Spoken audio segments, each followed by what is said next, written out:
And the second is, before I end, bakit maging illegal? When as a matter of fact, there is a 15 million annually set aside for the Mecca journey. So kung mayroong piso, 2 piso, pwede allowed na yan.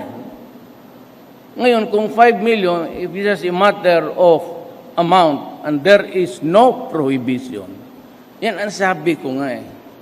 Marami dyan dito sa gobyerno, secretaries, generals, mga makulundahin din sa mga circular.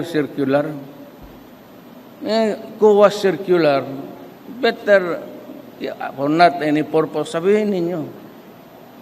Pero kung dyan nagasto lang, at it was allowed because daan mo yan sa akin, and it is a practice which is good, and it is a practice that we should enhance, the practice that should be continued. So, probably, classmate man kayo, mag-usap na lang kayo, siguro, Secretary. Malit masyado yung 15. Hanggang Libya ka lang yan. Igera doon. Hindi makaabot ang pamasahe. O Syria. Naloko na. Hindi marami na akong may mga workers pa doon. Tapos ang punta ng Hajj. I-hostage ba? Magulo na yan.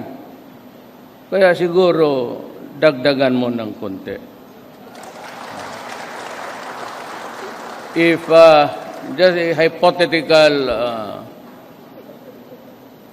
kung nagkaroon tayo at nakabigay tayo ng 15, but that's too small. Pang travel agency lang yan. Hindi ito travel agency. Hindi naman yung pupunta doon magpa-picture kung saan-saan.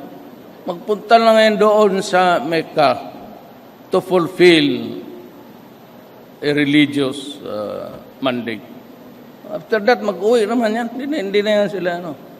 Para sa kanila, pag natapos ang Mecca, wala na silang problema. Mamatay man sila bukas, wala na yan sila. So, ganun yan. So, siguro mga 15, maybe this, you want peace? All of you, you want peace? Filipino, you want peace?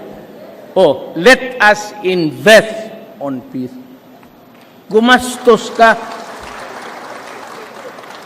Hindi mo binibili dito. Tinutulungan mo lang ang kapwa mong Pilipino na ang reliyon, Islam. Let us invest on peace. So, next year, you prepare by ano na tayo, by tribe. So, it's sino yung governor doon at sino yung pati yung opposition. Para yung opposition, hindi naman sinasali. Talat ng Muslim. So, yung opposition, para tabla, oo, opposition. Siguro 1 million na oposisyon. Tapos 1 million. Ilang bang tao sa hulo mag-abot ng 2 million? Kahit kasali ang taga-Saba dyan. So, ano lang, it should be by tribe. Start with the major tribes. Then, parang you go down, tag-ano na lang sila. Maybe, I'll give you an estimate. But huwag ninyong ubusin. Magdaan kayo ng Dubai para mag-shopping.